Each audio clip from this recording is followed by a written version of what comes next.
Port et douane de Tuamasin, 300 conteneurs de marchandises aux enchères.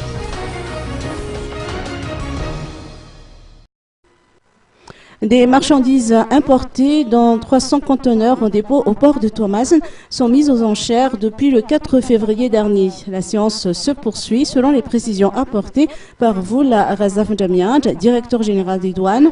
Les marchandises en dépôt sont de plus en plus nombreuses, notamment depuis 2009, et ces ventes aux enchères ont pour but de désengorger les entrepôts. Le directeur général des douanes a apporté des précisions quant à la procédure à suivre pour que ces ventes aux enchères se déroulent dans la transparence totale. Écoutons les propos du DG de la douane. Les ventes aux enchères ont recommencé à Tuamasin depuis le 4 février de cette année.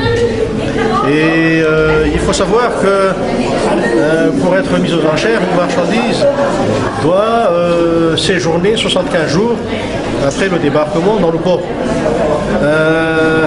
Après publication dans le journal officiel 3 fois, ces marchandises donc sont mises aux enchères et c'est le cas de ces marchandises actuelles à Tamatave. Il faut savoir que nous avons procédé à une publicité plus que suffisante pour cette vente en utilisant les médias au maximum, de telle manière donc qu'un plus grand nombre de personnes puissent participer à cette vente qui devient, à mon avis, plus transparente.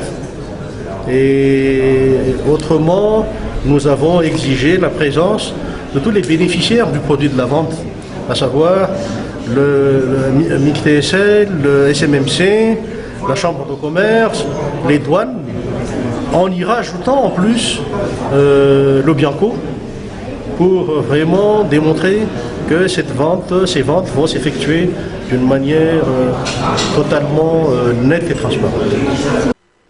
Le DG de la douane a souligné que l'innovation est le défi que la Direction générale des douanes tente de relever pour cette nouvelle année 2013. Le DG de la douane toujours. Alors, le défi de la douane, c'est l'innovation, comme vous n'êtes pas sans savoir. Donc, lors de la célébration de la journée internationale de la douane, le slogan était « L'innovation au service du progrès douanier ». Nous innovons non seulement en termes de technologie, mais également en termes de procédures, en termes de relations avec le secteur privé. Et nous envisageons de continuer dans cette lancée pour cette année.